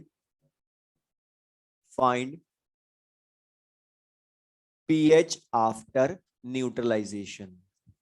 Find pH after neutralization. pH after neutralization, or given Ka of acetic acid is 10 raised to the power minus 5. Ka of acetic acid is 10 raised to the power minus 5. अब यहां पर सुनना सुनना, ये short data ये competition में बहुत बार आया है। अच्छा, इसमें सुन लें, न्यूट्रलाइजेशन की जगह दूसरा वर्ड बोल रहा हूं, वो भी मिलेगा, टाइट्रेशन। क्योंकि प्रैक्टिकली जब एसिड बेस का न्यूट्रलाइजेशन करते हैं तो उस प्रोसेस को बोलते हैं टाइट्रेशन। तो वो 40% टाइट्रेशन बोल दे, या न्यूट्रलाइजेशन बोले, या इक्विवेलेंस बोले, तो भी मतलब यही है सबका। अच्छा था, यहां पर उसने लैंग्वेज में पढ़ो क्या बोला है, एसिडिक एसिड न्यूट्रलाइज्ड होता है बाय KOH। मतलब बता है तो फिर से न्यूट्रलाइजेशन का क्वेश्चन जो अभी हमने किए, तो सबसे पहले इनकी इक्वेशन ही लिखोगे ना। तो एसिडिक एसिड और KOH एक दूसरे को न्यूट्रल करेंगे तो potassium acetate salt and water produce होगा ना। तो बता है तो फिर से वही क्वेश्चन जो अभी हमने किए, वीक एसिड स्ट्रॉन्ग बेस का मिक्सचर है। लेकिन अब यहां पर इसमें देखो ध्यान से, हमें इसने कुछ भी डाटा नहीं दिया, एक भी डाटा नहीं दिया। पहले वालों में तो बता एसिड की बेस की कंसंट्रेशन वॉल्यूम या मोल देता था ना। सुन ले, इसमें ध्यान से सुनना, इस तरह के क्वेश्चंस में जहां परसेंटेज में बोल दे या फ्रैक्शन बोल दे। अच्छा, 40% न्यूट्रलाइजेशन का मतलब क्या है, इसका जितना इनिशियल अमाउंट था उसका 40% न्यूट्रल कर दिया। लेकिन इसका इनिशियल अमाउंट था कितना, कंसंट्रेशन थी कितनी, लिखकर नहीं दी। तो मैं उसको 100 मान सकता हूं या C मान सकता हूं। तो मैं C मान रहा हूं, सुनना ध्यान से, 100 भी ले सकता हूं, परसेंटेज है इसलिए, लेकिन C इसलिए ले रहा हूं क्योंकि कई बार वो खुद बोल देगा कि 0.1 N acidic acid is neutralize 40%, तो उसका बता C मान लो। वैसे इसका कुछ फर्क पड़ेगा नहीं कितना भी मानो, लेकिन C मैं जानबूझ के बता रहा हूं क्योंकि वो 0.1 0.2 कंसंट्रेशन भी देगा, फिर हम उससे कंफ्यूज होते हैं कि इसका क्या करें हम। तो C मान ली हमने जनरल कंसंट्रेशन। अब बता इसने क्या लिखा है कि 40% acidic acid is neutralized by KOH। तो बता पहले लिमिटिंग रिएजेंट चेक करना पड़ेगा ना हमें। अब बता लिमिटिंग रिएजेंट किसको बोलोगे, एसिड को या KOH को। होगा इसने लिखा ना एसिड 40% ही न्यूट्रल होता है बाय KOH, मतलब KOH जो है वही लिमिटिंग रिएजेंट होगा। तो लिमिटिंग रिएजेंट इज KOH। अच्छा, 40% न्यूट्रल हो गया तो आफ्टर 40% न्यूट्रलाइजेशन एसिड कितना बचेगा, इनिशियल का 60% ही बचेगा, मतलब C का 60% बचेगा। और C का 60% क्या लिखोगे, C इंटू 60/100। अच्छा, KOH बचेगा क्या, अच्छा सॉल्ट कितना बनेगा, जितना परसेंट न्यूट्रल हुआ वही बनेगा। अच्छा, वाटर को तो छोड़ो, उसको लिखना ही नहीं हमने, काम का है नहीं वो। अब बता यहां पर फिर बफर बन गया, क्योंकि जो बचा वो वीक एसिड लिख लें, और इसी वीक एसिड का सॉल्ट विद स्ट्रॉन्ग बेस बन गया ना। अब बता ये दोनों क्या हो गए, एसिडिक बफर हो गया ना फिर से। और एसिडिक बफर सॉल्यूशन हुआ तो पीएच की वैल्यू डायरेक्ट ला सकते हो, pH equals to pKa, Ka 5 10 raise to the power -5, तो pKa 5 डायरेक्ट लिख दो, log salt concentration C into 40/100, upon C into 60/100। तो बता C अगर मैं तुम्हें दे भी दूं तो भी कोई फर्क नहीं पड़ने वाला, इसलिए बस लिखा है कि C के से कोई फर्क नहीं पड़ना। और ये सॉल्व करोगे तो बता क्या आ गया, 2/3 log 2 माइनस log 3.18 माइनस का, तो pH विल बी 4.82। तो बताइए क्लियर है। अब मैं इसमें लैंग्वेज में क्या क्या चेंज कर सकता हूं इसी क्वेश्चन की। मतलब 40% न्यूट्रलाइजेशन बोला तो 60% खुद बचा, इसी को चेंज करके मैं फ्रैक्शन में भी दे सकता हूं। अच्छा 40% का मतलब क्या है, 40/100 मतलब 2/5 है ना, तो वो कई बार बोल देगा 2/5 न्यूट्रलाइजेशन। तो 2/5 न्यूट्रलाइजेशन मतलब बता 2/5 न्यूट्रल हो गया, तो बचा कितना 3/5। तो C इंटू 3/5 लिख लेना, फ्रैक्शन में लिख लो, C इंटू 2/5 लिख लो, तो भी आंसर वही आएगा। या मैं बोलूं हाफ न्यूट्रलाइज्ड होता है 50%, तो बता C into half, C into half 50% consume होगा तो 50% बचेगा भी तो सही। लेकिन थर्ड क्वेश्चन बता, मैं बोलूं इसी क्वेश्चन में acidic acid is completely neutralized by KOH, completely neutralize, तो बता दोनों बचेंगे या दोनों जीरो, कौन बचेगा फिर, सॉल्ट। तो फिर ये सॉल्ट हाइड्रोलिसिस का क्वेश्चन हो जाएगा, मतलब बता फिर पुराना काम में ले सकते हैं, इसलिए ध्यान समझना। तो बता ये क्लियर सबको ये। तो बता मैं जितने तरह के क्वेश्चंस हो सकते हैं बफर के अलग अलग मैं तुमसे करवा चुका हूं, और तुम लोग कुछ के लिए मैंने वर्बली बोला कि ऐसा होगा तो कर लेंगे, तो तुमने हाँ किसके लिए करा याद है सबको, ठीक है। अब मैं बोल रहा हूँ मॉड्यूल के क्वेश्चंस भी इसमें अच्छे हैं, और जो बिगनर्स बॉक्स, मैंने अभी तक किसी चैप्टर में नहीं बोला बिगनर्स बॉक्स के, लेकिन बफर के जो बिगनर्स बॉक्स है जो साथ में उसके थ्योरी के मॉड्यूल में, उसके भी क्वेश्चंस करना, जो हमने नोट लिखे ना आज कि इनमें से कौन सा बफर है कौन सा बफर नहीं है अमाउंट देकर, वो उसमें मिलेंगे क्वेश्चन बिगनर्स बॉक्स में। तो बोला क्वेश्चन नंबर 108 से 141 तक कर सकते हो, और इतने सारे नहीं करने क्योंकि इसमें बीच में इंडिकेटर वाले भी हैं, तो वो अभी हमने नहीं पढ़े तो वो छोड़ देना, इंडिकेटर वाले जब हम आगे पढ़ेंगे तब वो हो जाएंगे। तो 108 से 141।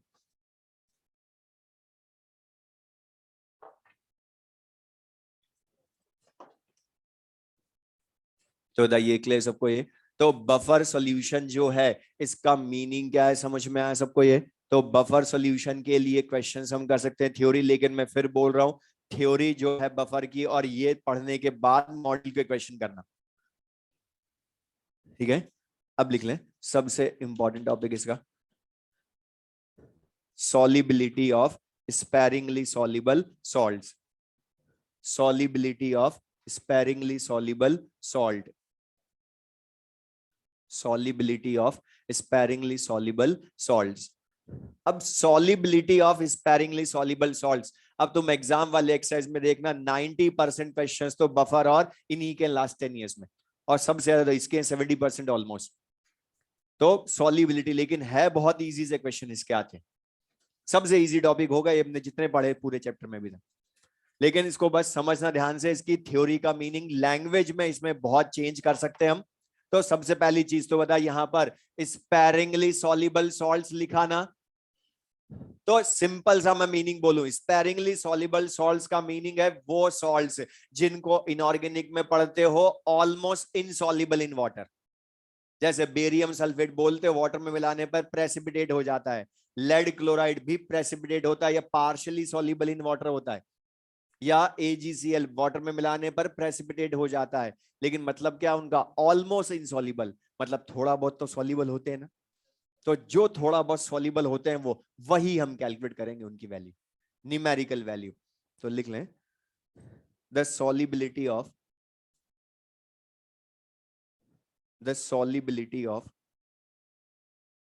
sparingly soluble salts, the solubility of sparingly soluble salts in water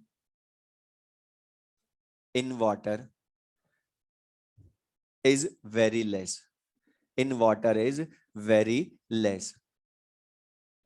और इसकी न्यूमेरिकल वैल्यू भी, स्पैरिंगली सॉल्युबल सॉल्ट्स की सॉल्युबिलिटी की न्यूमेरिकल वैल्यू भी जब हम कैलकुलेट करते हैं तो वो हमेशा आती है 10 raise to the power -2 mole per litre से भी कम। अब बता 10 raise to the power -2 mole per litre से कम, लिख भी लें साथ में ब्रैकेट में। तो solubility 10 raise to the power -2 mole per litre से भी कम, मतलब नेग्लिजिबल वैल्यू ही है ना। नेगेटिव पावर -3 -4 -8 -10 -20 -30 में भी आती, मतलब बता नेग्लिजिबल मोल ही सॉल्युबल होंगे। इनके एग्जांपल्स तो हमें बताइए, जिनको तुम इनऑर्गेनिक में बोलते हो ऑलमोस्ट इनसॉल्युबल, या वैसे ही बता इस चैप्टर इसके न्यूमेरिकल में जो भी सॉल्ट मिलेगा उसको हमने इनसॉल्युबल ही मानना, मतलब स्पैरिंगली सॉल्युबल ही मानना है। अब यहां पर दूसरी चीज ध्यान से, अब ये तो हमने बोला स्पैरिंगली सॉल्युबल सॉल्ट्स का मीनिंग क्या होता है, लेकिन दूसरा मीनिंग सॉल्युबिलिटी का मीनिंग क्या होता है ये भी हमें पता, जो हम न्यूमेरिकल में यूज करेंगे। तो लिख लें,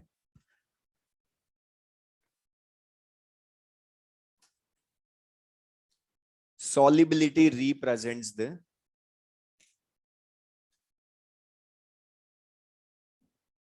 solubility represents the maximum number of moles.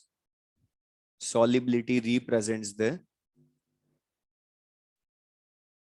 maximum number of moles of a substance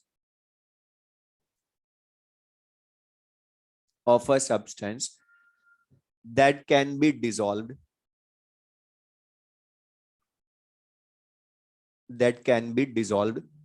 in a solvent to prepare its 1 liter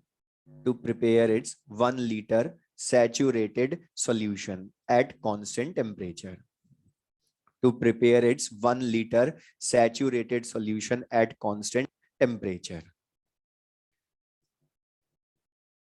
At constant temperature. अब ये जो लिखा डेफिनेशन इसको बाद में पढ़ेंगे, पहले बोर्ड पर देख लो। सिंपल सा मैं मीनिंग बोलूं इसका है क्या, सॉल्युबिलिटी। जैसे सपोज हमें AgCl की सॉल्युबिलिटी फाइंड करनी है, तो इसको हम किस में सॉल्युबिलिटी फाइंड करते हैं, पूरी केमिस्ट्री में, फिजिकल केमिस्ट्री वाटर में ही करते हो। तो हमने इन अ वेसल प्योर वाटर लिया, उसमें AgCl की सॉल्युबिलिटी लाएंगे, तो इसका मीनिंग क्या है पहले वो बता रहा हूं। सॉल्युबिलिटी रिप्रेजेंट किसको करती है, तो बता AgCl को जब हमने वाटर में डिसॉल्व नहीं किया तो इसकी फिजिकल स्टेट सॉलिड होगी ना, होगी, सॉल्ट है तो क्रिस्टल होगा। तो AgCl सॉलिड है, इसको हमने वाटर में डिसॉल्व करा। तो बता सबको बता जब हम किसी सब्सटेंस को वाटर में डिसॉल्व करते हैं तो बता इनिशियली वो डिसॉल्व होता जाता है, और आफ्टर सम टाइम एक स्टेज ऐसी आती है जब उसका डिसोल्यूशन रुक जाता है। और बता जिस स्टेज पर जाकर डिसोल्यूशन ऑफ अ सब्सटेंस रुक जाता है उसको सैचुरेशन स्टेज बोलते हैं उसकी, और सैचुरेशन स्टेज पर जो सॉल्यूशन मिलता है उनका उसको सैचुरेटेड सॉल्यूशन बोलते हो। अच्छा था, सैचुरेटेड सॉल्यूशन फॉर्म होने के बाद भी, मतलब सैचुरेशन आने के बाद भी अगर मैं AgCl को डिसॉल्व करूंगा तो वो डिसॉल्व होगा या settle down in the vessel हो जाएगा। और बता settle down in the vessel होना मतलब प्रेसिपिटेट हो जाएगा। तो बता डिसॉल्व कब तक होता कोई भी सब्सटेंस, जब तक उसका सैचुरेशन ना आ जाए, मतलब सॉल्यूशन क्या ना बन जाए, सैचुरेटेड सॉल्यूशन ना बन जाए। तो बता सॉल्युबिलिटी किसी भी सॉल्यूशन में डिफाइन करते हो या only for saturated solution, only for saturated solution. मतलब जैसे मैं डाटा लेकर समझाऊं कि किसी सब्सटेंस की सॉल्युबिलिटी 0.1 मोल पर लीटर है, समझाने के लिए बोल रहा हूं, अभी स्पैरिंगली नहीं है ये मैं, लेकिन मान रहा हूं समझाने के लिए 0.1 मोल पर लीटर है। तो बता अगर मैं तुमसे इसकी सॉल्युबिलिटी 0.1 मोल पर लीटर है, इसका सिंपली मीनिंग क्या है कि इसके मैक्सिमम वाटर में 0.1 मोल डिसॉल्व हो सकते हैं, तब जाकर इसका 1 लीटर सैचुरेटेड सॉल्यूशन बन जाएगा ना, बोलो यही होगा मीनिंग। अब लेकिन मैं तुमसे बोलूं इसके हमने अगर सपोज 0.09 मोल डिसॉल्व किए तो बता ये 0.09 मोल डिसॉल्व हो जाएंगे ना, लेकिन इसको सॉल्युबिलिटी बोलूं क्या, क्योंकि अभी तो ये 0.01 और फर्दर डिसॉल्व हो सकता है ना। तो बता सॉलिबिलिटी डिसॉल्व मोल्स होती है या maximum dissolve moles? Maximum dissolve moles कितने हो सकते हैं उसको बोलूंगा ना, फिक्स्ड वैल्यू ऑफ सॉलिबिलिटी। अच्छा, इसकी जगह अगर मैं डिसॉल्व कर दूं 0.3 मोल पर लीटर डिसॉल्व कर दूं, तो बताओ अब हमने 0.1 से ज्यादा डिसॉल्व कर दिए ना। लेकिन बता इसमें से भी 0.1 तो डिसॉल्व हो जाएंगे, लेकिन रिमेनिंग 0.2 क्या होंगे, डिसॉल्व या प्रेसिपिटेट? मतलब बता डिसॉल्व तो हर बार फिक्स ही हो रहे हैं ना, एट कांस्टेंट टेम्परेचर। और टेम्परेचर तो हम कांस्टेंट ही रखते हैं, क्यों रखते हैं आगे रीजन बताऊंगा उसका। द 0.1, इसलिए डेफिनेशन में पढ़ो क्या लिखा है। solubility represents the maximum number of moles of that can be dissolved। तो बता मैक्सिमम वर्ड क्यों लिखा, ये समझ में आया? क्योंकि डिसॉल्व मोल सॉलिबिलिटी नहीं होती है, जितना मैक्सिमम डिसॉल्व हो सकती है उसकी कैपेसिटी डिसोल्यूशन की, वही उसकी सॉलिबिलिटी होती है। तो maximum dissolve moles that can be dissolve in a solvent, ये वाटर सॉल्वेंट है ना, to prepare its 1 litre saturated solution. तो ये समझ में आया सबको? तो बता अगर कहीं भी थ्योरी में या न्यूमेरिकल में लिखा हो सॉलिबिलिटी, मीनिंग ये क्वेश्चन ने बता दिया कि दैट सॉल्यूशन इज सैचुरेटेड। और मुझे एक चीज बता, सैचुरेटेड सॉल्यूशन के लिए, सैचुरेटेड सॉल्यूशन के लिए मोलैरिटी एंड सॉलिबिलिटी डिफरेंट होगी या सेम होगी? क्योंकि बता दोनों की यूनिट क्या है, मोल पर लीटर ही है ना। और बता डिसॉल्व मोल्स, अच्छा 0.1 मोल डिसॉल्व करूं तो ये मैक्सिमम डिसॉल्व मोल्स है ना, इसकी सॉलिबिलिटी भी 0.1, और मोलैरिटी लाऊंगा तो अभी भी वही आएगी 0.1। लेकिन बता क्या दोनों हमेशा इक्वल होती हैं क्या? कब होती हैं? जब सॉल्यूशन सैचुरेटेड हो। अच्छा सॉलिड मोलैरिटी तो 0.09 की भी हो सकती है, 0.3 मोल की भी हो सकती है, लेकिन सॉलिबिलिटी तो 0.1 की होगी ना। बोलो।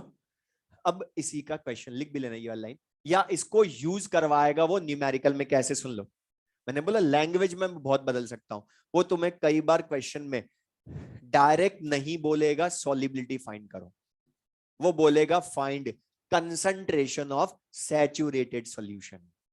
मतलब बताओ कंसंट्रेशन मतलब क्या है, मोलैरिटी ऑफ सैचुरेटेड सॉल्यूशन बोला ना, और वही क्या होती है, सैचुरेटेड सॉल्यूशन में दोनों सेम होती है, तो सॉलिबिलिटी ही पूछी होगी उसने। लिख ले। अच्छा ये जो सॉलिबिलिटी है इसका फॉर्मूला भी मोलैरिटी के जैसा ही होगा ना, मोल पर लीटर में ही, मतलब मोल अपॉन वॉल्यूम ही होगा। लेकिन बता यहां डिफरेंस थोड़ा सा इस फॉर्मूले में भी, मोल ऑफ सॉल्यूट या सब्सटेंस बात एक ही है, लेकिन वॉल्यूम कोई भी सॉल्यूशन का होगा या सैचुरेटेड सॉल्यूशन का होगा, सैचुरेटेड सॉल्यूशन का होगा, और होगा वो यहां भी इन लीटर ही। तो बता अगर मैं तुम्हें मोल दे दूं सब्सटेंस के dissolve in saturated solution, volume दे दूं सैचुरेटेड सॉल्यूशन का, तो बता मोलैरिटी सॉल्युबिलिटी ला सकते हो? या थोड़ा सा चेंज करना हो तो मास दे दें, तो बता मोल को mass in gram upon molecular weight into volume of saturated solution in litre बोल सकते हो। लिख लें।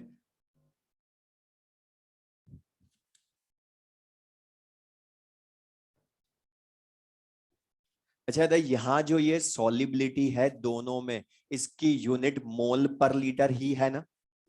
लेकिन मतलब अगर मैं तुमसे क्वेश्चन पूछ लूं सॉलिबिलिटी इन ग्राम पर लीटर लाओ, मतलब कितना मास डिसॉल्व है इन 1 लीटर सैचुरेटेड सॉल्यूशन, तो बता वो क्या होगी, मॉलिक्यूलर वेट मल्टीप्लाई कर दोगे सॉलिबिलिटी इन मोल पर लीटर से। तो लिख भी लें ये भी, सॉलिबिलिटी इन ग्राम पर लीटर इक्वल्स टू क्या लिख सकते हो, solubility in mole per litre into molecular weight of substance.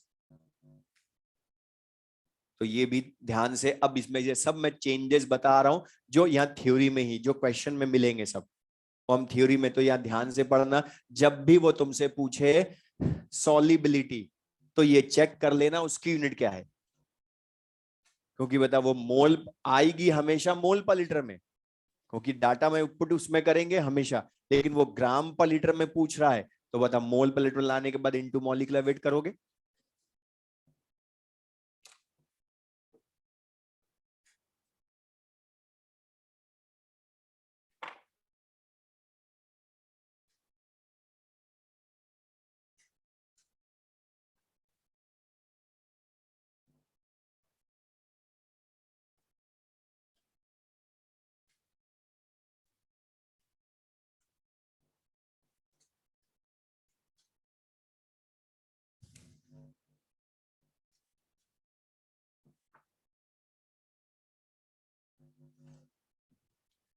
अच्छा, अब ये तो हमने बता दिया सॉलिबिलिटी का मीनिंग क्या होता है। Solubility defined only for saturated solution. Solubility में चेंज क्या क्या कर सकते हैं वो हमने बताया, लेकिन अब मेन चीज, इसको कैलकुलेट कैसे करते हैं प्रैक्टिकली। थियोटिकली मीनिंग भी बता दिया कि मैक्सिमम डिसॉल्व मोल्स इन 1 लीटर सैचुरेटेड सॉल्यूशन, लेकिन एग्जैक्टली इसको कैलकुलेट कैसे करेंगे एक्सपेरिमेंट करके प्रैक्टिकली। तो ये सबको पता है कि जब भी सॉलिबिलिटी फाइंड करते हो तो with the help of solubility product ही करते हो। अब इसका एग्जैक्टली मीनिंग क्या है वो भी हमें पता, तो लिख लेना है इसी में solubility product KSP, solubility product KSP। अच्छा था, सॉलिबिलिटी जब सैचुरेटेड सॉल्यूशन के लिए डिफाइंड है तो KSP जिससे सॉलिबिलिटी लाएंगे वो भी किसके लिए होगा, defined only for saturated solution. दूसरी चीज बता, यहां पर ये KSP हम बोलते हैं सॉलिबिलिटी प्रोडक्ट, बट ये सबको ध्यान है एक्चुअल में होता तो इक्विलिब्रियम कांस्टेंट है। तो बता डिपेंड किस पे करेगा,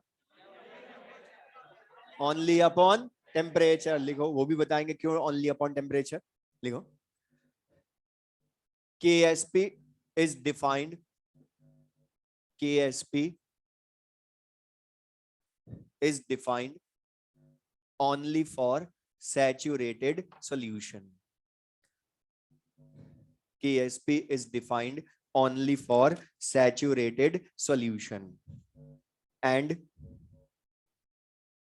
KSP is defined only for saturated solution, and it depend only upon temperature, and it depend only upon temperature, it depend only upon temperature। Next point लिखें, अब इसको डिफाइन कैसे करते हैं उसका मेन रीजन, या सैचुरेटेड सॉल्यूशन का exact meaning practically. Theoretically तो हम बोलते हैं वो सॉल्यूशन जिसमें फर्दर सॉल्ट डिसॉल्व नहीं हो सकता, सिंपल सा मीनिंग तो ये, लेकिन एग्जैक्टली प्रैक्टिकली मीनिंग क्या, तो लिख लें next point, the solution in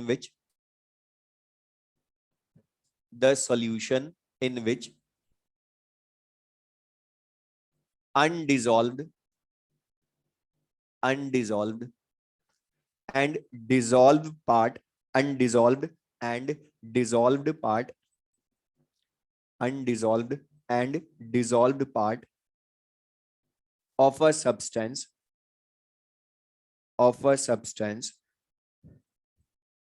remain in equilibrium is called saturated solution, is called saturated solution, is called saturated solution। अब ये जो डेफिनेशन लिखी वो कैसे लिखी बोर्ड पर देखो, उसको बाद में पढ़ेंगे। तो ध्यान से देखना पर सैचुरेटेड सॉल्यूशन का एग्जैक्टली मीनिंग जो लिखा वो मैं समझा रहा हूं, ध्यान से देखना। अच्छा था, AgCl को सबसे पहले जब हम डिसॉल्व करते हैं तो बता उस टाइम पर हमें सॉलिबिलिटी नहीं पता होती इसकी कितनी है, तो मैं मान रहा हूं इसकी सॉलिबिलिटी है S मोल पर लीटर, अज्यूम कर रहा हूं S मोल पर लीटर है। मतलब बता जितने भी मैं इसके मोल मिलाऊंगा उसमें से ओनली S मोल डिसॉल्व होंगे, बाकी डिसॉल्व होंगे या अनडिसॉल्व रह जाएंगे, अनडिसॉल्व रह जाएंगे। लेकिन हमें नहीं पता इसकी कितनी सॉलिबिलिटी है, न्यूमेरिकल वैल्यू थोड़ा पता है, तो हम हमेशा ध्यान रखना मिलाते हैं ज्यादा मोल, क्योंकि हमें नहीं पता कितनी सॉलिबिलिटी उसकी, तो जितने डिसॉल्व हो जाएंगे वो हो जाएंगे, जो अनडिसॉल्व रहेंगे वो प्रेसिपिटेट हो जाएंगे। अच्छा अब ध्यान से देखना, इसी को मैं इक्वेशन की फॉर्म में लिखूं तो जब AgCl डिसॉल्व करूंगा तो बता सबसे पहले वो AgCl इन सॉलिड स्टेट होगा ना। अच्छा, इसको जब वाटर में डिसॉल्व करोगे तो सॉल्वेंट एक्सिस में होता है तो एक्वस लिखते हो, और सबसे पहले AgCl को जब वाटर में डिसॉल्व करेंगे तो बता ये डिसॉल्व होगा ना, और डिसॉल्व होगा तो इस प्रोसेस को क्या बोल दोगे, डिसोल्यूशन बोल दोगे। तो सबसे पहले AgCl को जब डिसॉल्व किया, ध्यान से दाना बस 2 मिनट की चीज, ये हमें आ गया सारा आता है नेक्स्ट क्लास का में। AgCl को डिसॉल्व किया वाटर में तो बता इसका डिसोल्यूशन होगा ना। अच्छा बता, जो AgCl डिसॉल्व हो जाएगा वो सॉलिड स्टेट में रहेगा या अपना एक्वस सॉल्यूशन बना लेगा, एक्वस सॉल्यूशन बना लेगा। मतलब बता वो AgCl सॉलिड लिखूं या एक्वस, एक्वस। मतलब सबसे पहले डिसॉल्व होता है सॉल्ट तो एक्वस सॉल्यूशन बनाता है अपना, मतलब फिजिकल स्टेट बदल गई, अब वो लिक्विड हो गया ना एक तरह से एक्वस, तो पहले सॉलिड था, जो डिसॉल्व हो गया वो एक्वस। अच्छा डिसॉल्व होता जाएगा, लेकिन तुम ज्यादा मोल मिलाओगे तो बता जितनी सॉलिबिलिटी होगी उतना ही तो डिसॉल्व होगा ना AgCl वाटर में। मतलब बता जितना AgCl सॉलिड डिसॉल्व करेंगे वाटर में, जितना मिलाएंगे, सॉरी, जितना AgCl मिलाऊंगा, क्या वो सारा AgCl एक्वस बनाएगा क्या? जितनी इसकी सॉलिबिलिटी होगी उतना ही तो एक्वस सॉल्यूशन बनेगा। अच्छा बताओ, ज्यादा मोल मिला दूंगा तो जो डिसॉल्व नहीं हो पाया वो एक्वस सॉल्यूशन बनाएगा या वापस से AgCl सॉलिड में ही आ जाएगा? मतलब वो डिसॉल्व या प्रेसिपिटेट? तो बता जब डिसॉल्व नहीं हो पाया वो प्रेसिपिटेट होगा ना, तो बता इस प्रोसेस को क्या बोलूं, डिसोल्यूशन या प्रेसिपिटेशन? प्रेसिपिटेशन बोलोगे तो बता ये प्रेसिपिटेशन ऑफ सॉल्ट होगा। मतलब बता यहां दोनों डायरेक्शन में हो गई ना रिएक्शन, मतलब रिवर्सिबल। अच्छा अब ये यहां पर जो AgCl एक्वस डिसॉल्व हुआ वही एक्वस सॉल्यूशन बना रहा है। अब बस 1 मिनट की चीज ध्यान सुना, जो AgCl डिसॉल्व हो गया वो AgCl एक्वस, जो नहीं हो पाया वो AgCl सॉलिड। मतलब बता अब इनका अमाउंट कांस्टेंट हो गया ना रिएक्टेंट प्रोडक्ट का एक तरह से, और rate of dissolution, rate of precipitation एक स्टेज ऐसी आएगी जब इक्वल होगी तो उसको इक्विलिब्रियम बोलोगे। और बता इक्विलिब्रियम पर ये जो AgCl सॉलिड है और AgCl एक्वस है, इनका अमाउंट बदलेगा या मैक्सिमम हो गया? बस जितना डिसॉल्व होना था वो हो चुका, जितना अनडिसॉल्व रहना था वो रह चुका, मतलब मैक्सिमम डिसॉल्व मोल्स ही है ना वो। और बता यहाँ पर ये जो AgCl सॉलिड है ये डिसॉल्व पार्ट को शो कर रहा है या अनडिसॉल्व पार्ट को? अनडिसॉल्व पार्ट को। और ये AgCl एक्वस डिसॉल्व पार्ट को शो कर रहा है। अच्छा बताओ, तो यहां पर क्या हुआ, सैचुरेशन आ गया ना, और सैचुरेशन में क्या है बताओ, डिसॉल्व पार्ट और अनडिसॉल्व पार्ट एक दूसरे के साथ इक्विलिब्रियम में। लेकिन एक चीज यहां पर अभी और होगी, क्यों? अच्छा ये क्या है AgCl, ध्यान सुनना, ये एसिड है, बेस है या सॉल्ट है?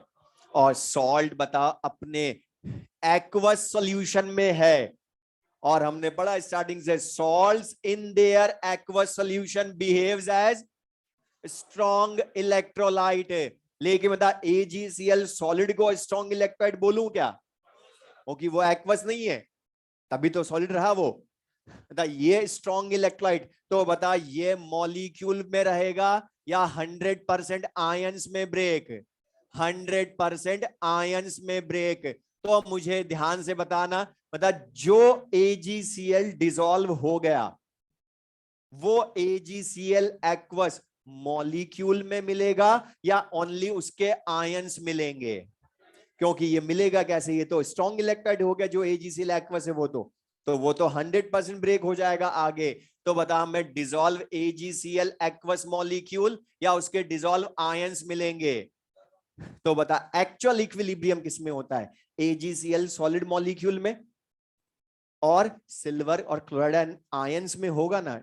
ओके ये तो बन तो जाएगा लेकिन एग्जिस्ट नहीं करेगा, ये तो 100% ब्रेक स्ट्रॉन्ग इलेक्ट्रोलाइट। तो ओवरऑल इस प्रेसिपिटे या डिसोल्यूशन प्रेसिपिटेशन की रिएक्शन लिखूं मैं सैचुरेट सॉल्यूशन की, तो इक्वेशन ये होगी AgCl सॉलिड प्लस एक्वस, इसका लिख लेंगे, डिसोल्यूशन होगा और प्रेसिपिटेशन होगा तो इक्विलिब्रियम होगा।